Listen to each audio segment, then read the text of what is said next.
Happy effing Friday, everybody. What would happen if you got sick, divorced, or just burned out tomorrow? Would your business pay you, or would it just disappear? Tracy Gunn, the legendary candy lady herself, had to answer that question the hard way. Let's go. Welcome to today's show.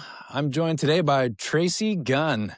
Now, many of us know her as the candy lady, and personally, I think that she should be mandated to carry backpacks of candy whenever we meet so that she can be dispersing it. But I'm very happy that she's here today. Tracy, welcome to the show. Why don't you go ahead and tell us a little bit about your background and where you came from and how you arrived here? Cool. Well, thanks for having me. I'm super glad to be here. I'm like the way you said that, it made me think of like being like a real life Pez dispenser that just dispenses candy, right? Doesn't seem far off. I think it's a great idea. There you go, right? I mean, it's funny. I don't always carry candy with me anymore because I don't even think about it, but I should. I like it. So I'm Tracy Gunn. I have owned candy stores for almost 19 years now. I Wow. had restaurants. We do real estate. We do a lot of different things, but really I love business. I love businesses. I love business people. And actually, I think today we're going to share why I do. But anyway, yeah. So I mean, I'm in like this little world where I'm known as the candy lady from my customers, but also in my real estate world. Because for those of you, I'm in Pace Morby's Owners Club, and I raised money for my expansion into Charlotte, and he always just calls me the candy lady, and so it's not a bad name, and it No, it's a sticks. great name. So, I wonder sometimes if he really knows my name, but there you are. It's okay. With a moniker like the Candy Lady, I don't know if anyone actually does need to know it. That's right, exactly. So, yeah, How's the expansion into Charlotte going? it's going. The goal is 10, in Charlotte Metro. We have 4 standalone stores where, like, that's me, soup to nuts, like, staff, everything. And then the goal is 6 shared brands. So like I have a friend who owns ice cream stores, so we're gonna do pop-ups in there where we're just a revenue generator for him. So I did the hard part first, which was the standalone, because that takes forever. We have our warehouse we just signed on. We're going to be opening shortly, and the warehouse kind of like is the center of the wheel. It controls everything. Hired my integrator, my, operations manager for the area, and now we're just gonna expand into those pop-ups, which are pretty easy. And my hope is by the end of the year, we'll have all 10 going. Awesome. Do you sell all kinds of candy? Do you have your own kind of candy? And then what is your favorite candy?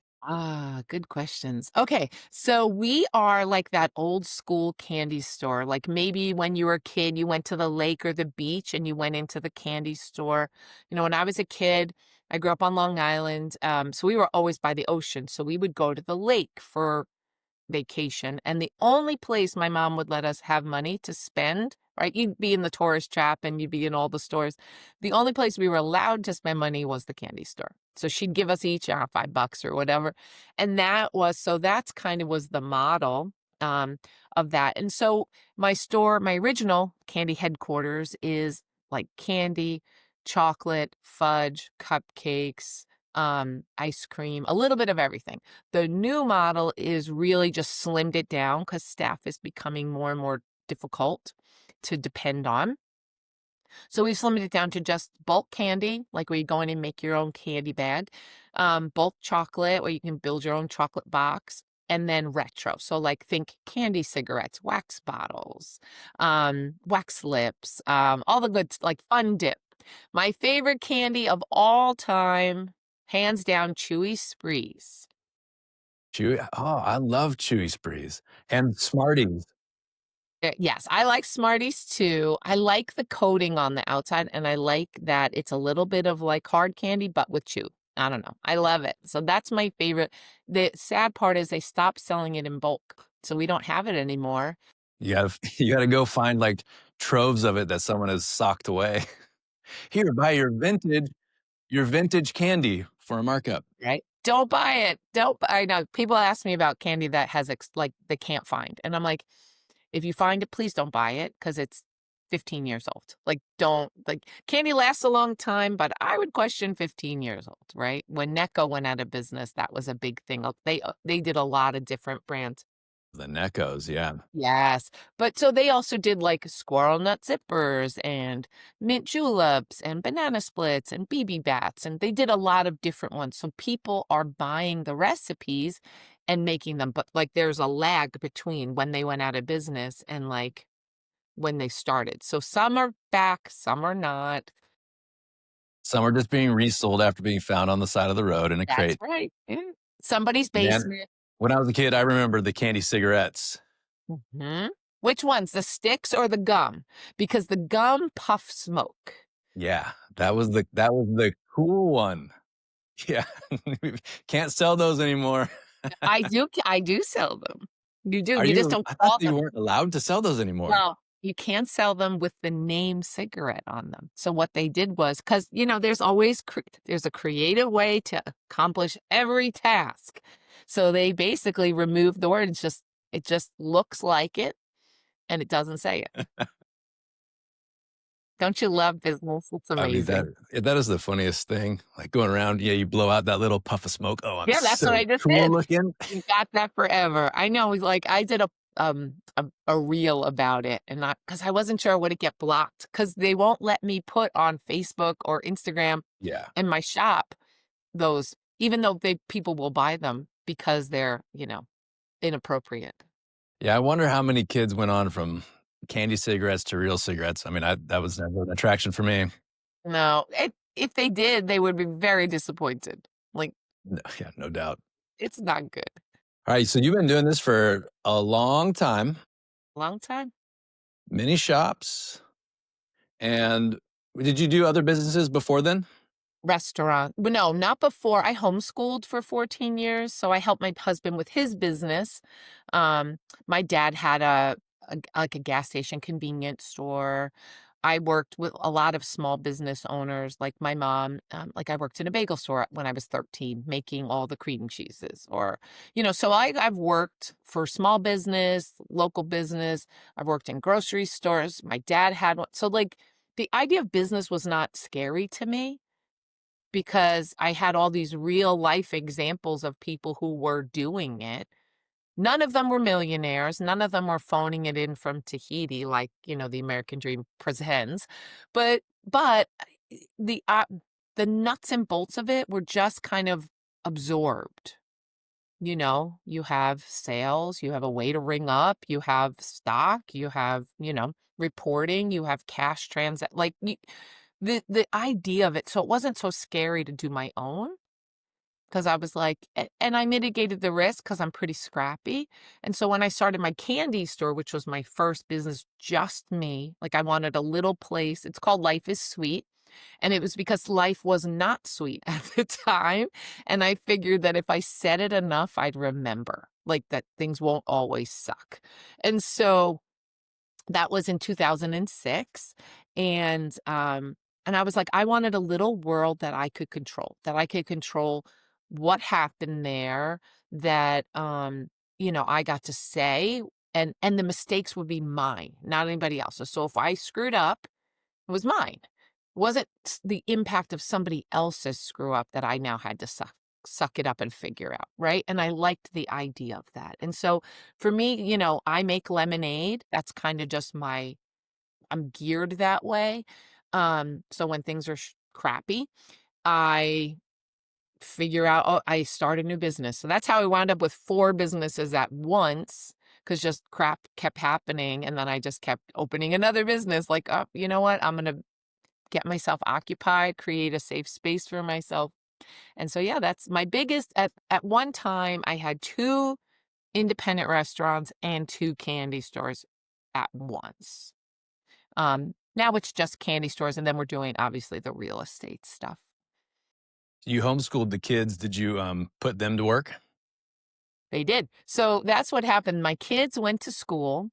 My ex was in 9/11, so we had some kind of mental health issues at that time, and so, like, his business fell apart, he kinda had some difficulties, my kids went to school, and I was kinda like, everything is just like a nuclear bomb had gone off in my life, like, just everything that I thought was true was not, and my purpose was, like, gone. Not I still was their mom, but I wasn't responsible for everything for them anymore, so I was like, "Let's just start a business, like, this'll be fun," you know? And it was, but, like, a lot of people thought I was crazy in all of that transition to start something new, um, but it gave me focus and purpose, and, that was really helpful. So, yes, all my children have worked for me. They all well, I shouldn't say this. My oldest has not been fired. The others have been fired multiple times. Um, Nice. um, they used it as their personal candy store. And so Stealing from the dealer. uh-huh, they would come in. My son in college would bring all of his friends after hours, and they would just help themselves. I was like, "Are you kidding me right now?" But, so I joked, my daughter got married 2 years ago, and I at the reception, I said, "Lane's the only one who has not been fired and not been in jail. The other ones, she's winning. She's winning." So, anyway, little arrest, not nobody's in for big things, but On- Only minor arrests. just a little, drinking in a dry county and those kind of things, but it's just like my oldest, she's winning. She's not been fired. That's saying something. But, here's the thing. These small businesses, they teach skills that really people don't have, like awareness, how customer service, money management. Kids today, it's very different than the 19 years. Kids don't know the difference between a quarter and a nickel. They don't know how to the computer may tell them give 1372 back, but they don't have any idea how to make the 72. They know how to do the 13.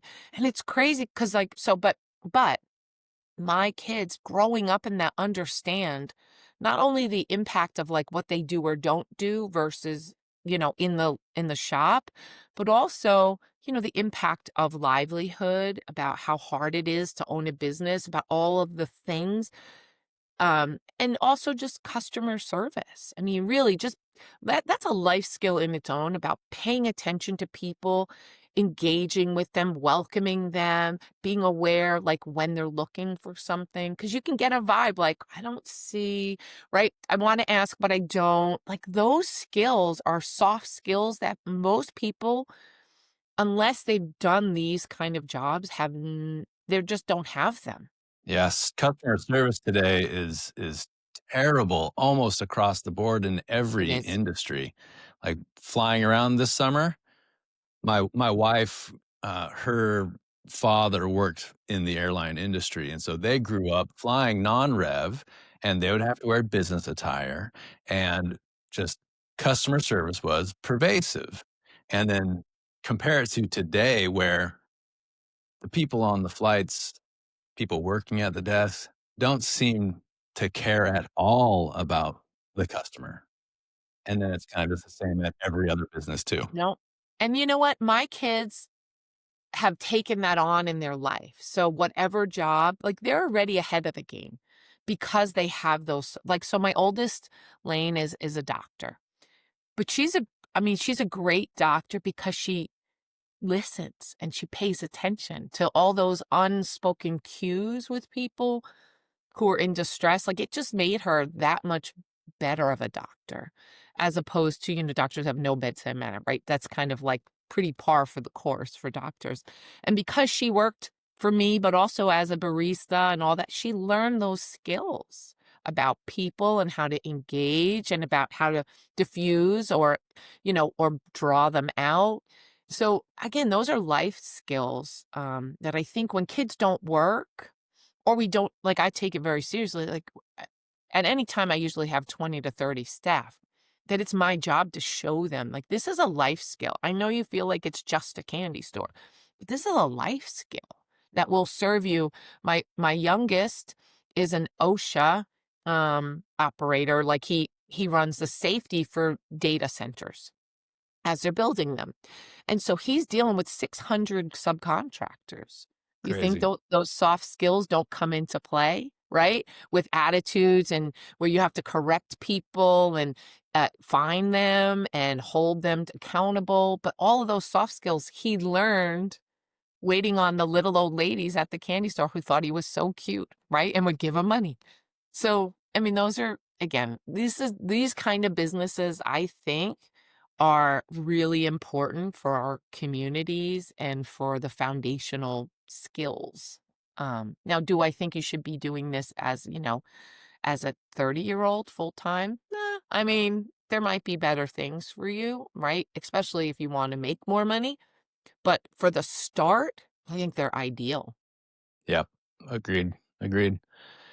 Okay, with so many different businesses along the way, there's got to have been opportunities for mistakes. What Yeah. has been the biggest mistake? Okay, the biggest mistake that for me, I mean, I've had a lot. You can't have business. Business is problem solving. It's like I use this example of like business is learning and teaching all the time, whether it's yourself or others, like all the time. So my biggest one was in 2019. I had 4 businesses at the time, 2 huge restaurants. So one sat 120, one sat about 400. So 6,500 square feet. It was a big monster. And then I had 2 candy stores. The candy stores kind of by that time had just run themselves. I had long-term staff. Those were easy. My one restaurant, was open during the day, the other one at night. So I kind of was just, on my little path every day, start at one, go here, go here. And so I had 42 staff and it was working. Like I wasn't making millions, but it was profitable. But then my daughter had our first grandchild and all of a sudden, like out of nowhere, and this is what's crazy for people is like something happens and all the things that you love and thought were important change. Mm, And so just like that, I was like, I don't want to be here anymore. I want to go where she is. I want to go hang out with that baby and I want to do stuff. And so I was like, you know what? I'll sell. I had read the E-Myth, I had built systems, and I was like, the goal was to build a business that would someday pay me back, right? And whether it was during its operations or when it sold, that was the goal. And that's what I thought I had been building to. And so I was like, let's just sell. We're not making millions, but somebody will want this. I have customers, I have systems, I have staff. So I hired a local guy who had actually helped place me in some of my locations. And he looked at the books. And this is the scariest part. It's like, here, look under the hood. Here's, how I've used it as my piggy bank. Here's all the crap, right? And so I gave it to him. I was like sweating it out. I was like, oh gosh, here we go. And so he sat me down and he's like, listen, if you want to sell, it's probably not going to happen. If mm, I were you, I would just liquidate all of them and move on. And I was devastated. Like to say that I was surprised and devastated and like it just took the wind out of me. And I was like, what have I been doing with my life? Working 18-hour days, pouring in, building, employing, for nothing? Like, it mm, was I'll be honest, I had a little moment. I cried a lot. I got through the meeting, ushered him out, and then I just had a breakdown for, like, a week, like, "What?" Where mm, you just have that moment, like, "How dumb am I?" Like, I thought I was doing the right things. I thought. And so, the biggest mistake going through all of that is I realized I didn't build with the exit in mind. I just built to build and to have something of stability. But I didn't build it to be transferable. I didn't build it to be exitable, and I didn't build it to be sellable. And I thought I was. And what I also learned was that almost nobody does, which is why 85% of businesses never sell. 85%. Because like 95% of businesses fail just outright. And then to have the ones that don't fail go on to have that many just be unsellable. Oh, It's crazy. And when you think about that, there's 30 something million small businesses and 92% never get to a million in revenue. Now, if that's revenue. So if you think, let's just say you're 10 or 15% profit margin, maybe you're netting 100, 150. How valuable is that business? Not, right? And then you add in the fact that that's seller discretionary earnings because it's dependent on the owner. Who wants that? Nobody wants to buy your job. Like, and so that was my biggest mistake. And I was like, at that point, I probably was like 15 years in, something like that. Maybe not, 13. And I was like, what have I been doing with my life? And so after I cried, after I had my moment, because I'm a business owner, I'm resilient. I am an entrepreneur. We are ruthlessly, unrealistically optimistic about what we can do. And so I was like, what can I fix? So I gave myself this is kind of like my little thing is like I set a date. So, you get engaged, but if you never set the wedding date, you're really not getting married, right? You're just not. So I set a date for myself. I said, all right, by the first of the year, this was in the summer, by the first of the year, I'm going to be done one way or the other. I'm going to give myself permission one way or the other. I concentrate on the ginormous business that had the most revenue, but it was the biggest and it was the newest. And I was like, okay, how can I learn what makes something valuable, what makes it sellable, what makes it like, how can I figure this out? And I just did a deep dive on exit planning, deep dive on, and I all along, I'm like, why did nobody tell me this? Why didn't mm, I know this? Why didn't I think about this? Right? Not blaming others, just questioning, like, where was my brain? This is obvious, right? You go on vacation, you plan the vacation. You want to sell someday, which most people do, you plan for it. You just make a simple plan. Some plan is better than no plan. right. And so that's kind of what I did. I just started to plan. I was like, okay, how can I make it more valuable? Okay, well, it needs to be independent, it needs to be transferable, it needs to not be. I have 42 staff. It wasn't completely dependent on me, but I was the engine. I was the center, right? That of the wheel of just making sure all the things happen. So I started with some loyalty programs so I could see real numbers of people, how often they came, how much they were worth to me. Um, I trained my staff to do that. That was a really easy thing to do. I hired someone to do inventory for the liquor. I hadn't done that and found a lot of theft. All of a sudden, boom, more, Mm, right?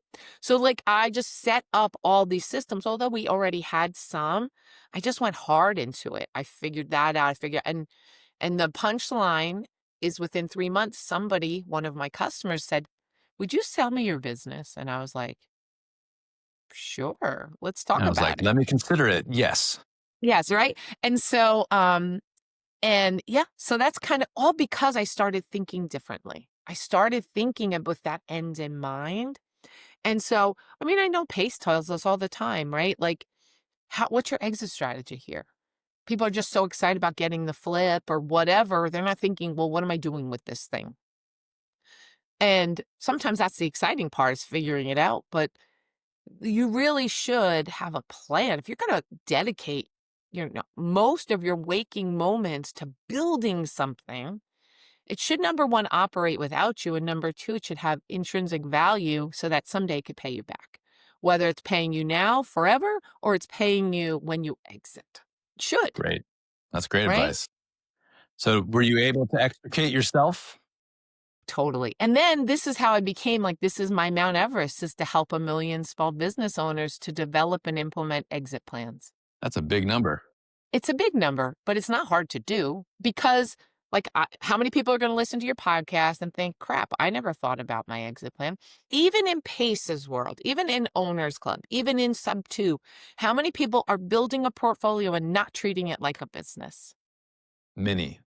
They're not thinking about what happens when. What if something, and people get sick, they get divorced, they die, partnerships fail. they just lose passion. Like this, it's inevitable. Something will happen. We live in a natural world. Something will happen. And yet, most, I would say, like 90% or more, never plan for it because we Yeah, just think we're which does invincible. provide opportunities for the other people that do plan. Correct. And it provides opportunities for people like to get a great deal on a business if you're willing to Right. go in there and fix it. So, I mean, this is for me, I mean, I think, just by talking about it, by sharing, by doing that's why I do these podcasts. And my goal, so that's also why I'm doing my big expansion. As I was doing like the consulting thing and webinars and all that kind of stuff, and that's fine. But it's like, okay, I decided, well, what if I started a business with the intent of selling, very clear, and had all of the rules about what it would be, how long it would be, yada, yada, yada, and did it? Would that not be a case study that I could share with owners? Like, you may not want to go in and fix things or implement things to be able to sell, but if I could start and sell within 2 years for 5x, you certainly could change a few things for 6 months to be able to sell, right? And it's just my proof of concept. And so that's kind of how that big mistake led to this real like passion about this. The other part, it's not just arbitrary. It's like our whole economy is dependent on these small business owners. If 15, they say about 15 million small businesses are owned by baby boomers who are 70 and can't sell. So it means they don't have retirement. And eventually something will happen, whether they'll just give up and they'll go work at Walmart as a greeter, and that business will disappear from the community, for the town, from the tax rolls, like from all the things. Like this is, in my opinion, a huge problem, not just like a I like business owners problem, but this is a like catastrophic America problem For sure. that I kind of stumbled onto by making my biggest mistake. And that's it. Well, if people wanted to follow along or maybe buy some candy cigarettes and show the youth how it's done, where can people find you and where should people follow you? Okay, so I'm the Tracy Gunn everywhere. So on Two ends. two ends, like two guns. And then Life is Sweet Candy Store everywhere. So follow along. It's been really fun. Like I'm using my personal platform to really kind of just show all the ways I'm building for exit, about like the messy middle of being in the middle of opening, 10 stores in 1 year and raising funds and making mistakes there and thinking I know, but a different market, different model, all the pitfalls, the changing labor demographics, the changing problems, AI, like all these things really can make or break, but it's the best time to own a business. It's by far the easiest because we have so many tools available to us now that we didn't when I started, you know? And so, anyway, so those are the two places. This is kind of my passion project. I gave myself 2 years to be able to accomplish this. So I really could like just prove that if I could do it in 2 years, you could do it totally and sell and make money and be able to retire or do whatever else God has planned for you, right? Maybe it's not running a salon. Maybe it's not, maybe there's more than just owning your portfolio, right? Who knows? I think it's amazing that you're doing that in the open, like showing all of the messy work. I mean, that takes a lot of courage, right? At least I think that's pretty courageous to do Thank the messy you. work in the open, show people that you're human, show people that you make mistakes. Here's how to recover from the mistakes. I think it's great. Well, because this is the thing, we often, we all know that business owner that every time you ran into them, like, how is business? It's amazing. Everything's great. I'm great. And then one day they're just gone. because they never shared, they never asked for help. There's just this shame factor. And the reality is business, even at pace, well, I use pace a lot, but even at pace's level, there's failure. There is learning. There is anytime you're dependent on staff, there are problems. There it's never you never if you think you're going to get to a place where you're not going to have problems to solve, go get a job. Cuz that is never going to happen. It always comes back to you. Like it always comes back into your lap. Even when you delegate, even when you think it's settled, it'll come back in some way, shape, or That's an important lesson to learn is that failing doesn't mean you're a failure. it's a hard one. It's so hard. That's been my mantra lately. It's like, I'm learning. And think about it like this, like a baby doesn't like fall, hurt themselves when they're learning to walk and then give up. They just keep falling, keep going, keep going. So I have really adopted this fast forward failure. Like just get it out of the way, learn the things. And so sometimes by going quickly and acting quickly, there's bigger mistakes because I went so fast, but I'm choosing that over slow growth. Yeah. Going fast, going hard, failing big, and failing quickly. Right? All good things to learn as long as you're resilient, right? And you're willing to push through and get back up. Yeah, some days I cry and like I suck at life. And then I'm like, nope, just learning. Yeah, I heard recently of someone planning in breakdowns. Put it on the calendar. The house is going to be empty. Come back. This is what I'm going to do. I'm going to let it all out here and then get back to Yes. it. All the frustrations, all the right. And because it could well, that which doesn't break you makes you stronger, right? Like I think about too, like being an older business owner, I don't mean age necessarily, although that's part of it, but I have developed muscles that would have broken me the first year, the second year, the third Yeah, I year. get that. Right? There are plenty of things that come like I just had a staff person, I found out that they had embezzled like $6,000 because they were the ones taking my deposits to the bank for me. And yet the bank kind of failed because they just didn't say, "Hey, where you didn't deposit it all month," while I was opening 2 stores, and then my accountant didn't say anything either. They just wrote off, did a journal entry. So I'm like, "Okay, we have some holes in the system." And it hurt my heart a lot, and now I have to have police and all this stuff. But better now than when I'm making millions, True. right? 6,000 versus 600,000. Which you know what I'm saying? Like, and so Yeah, I'm trying to spin that, although for a day, I just felt like a dummy. Like, all these years in, you trust people, right? And you try also not to let it break you. You try not to, like, make you get to a place where you hate people in general, which can easily happen, for right? sure. And so, I don't know, all those life skills, we just get stronger and stronger and capable.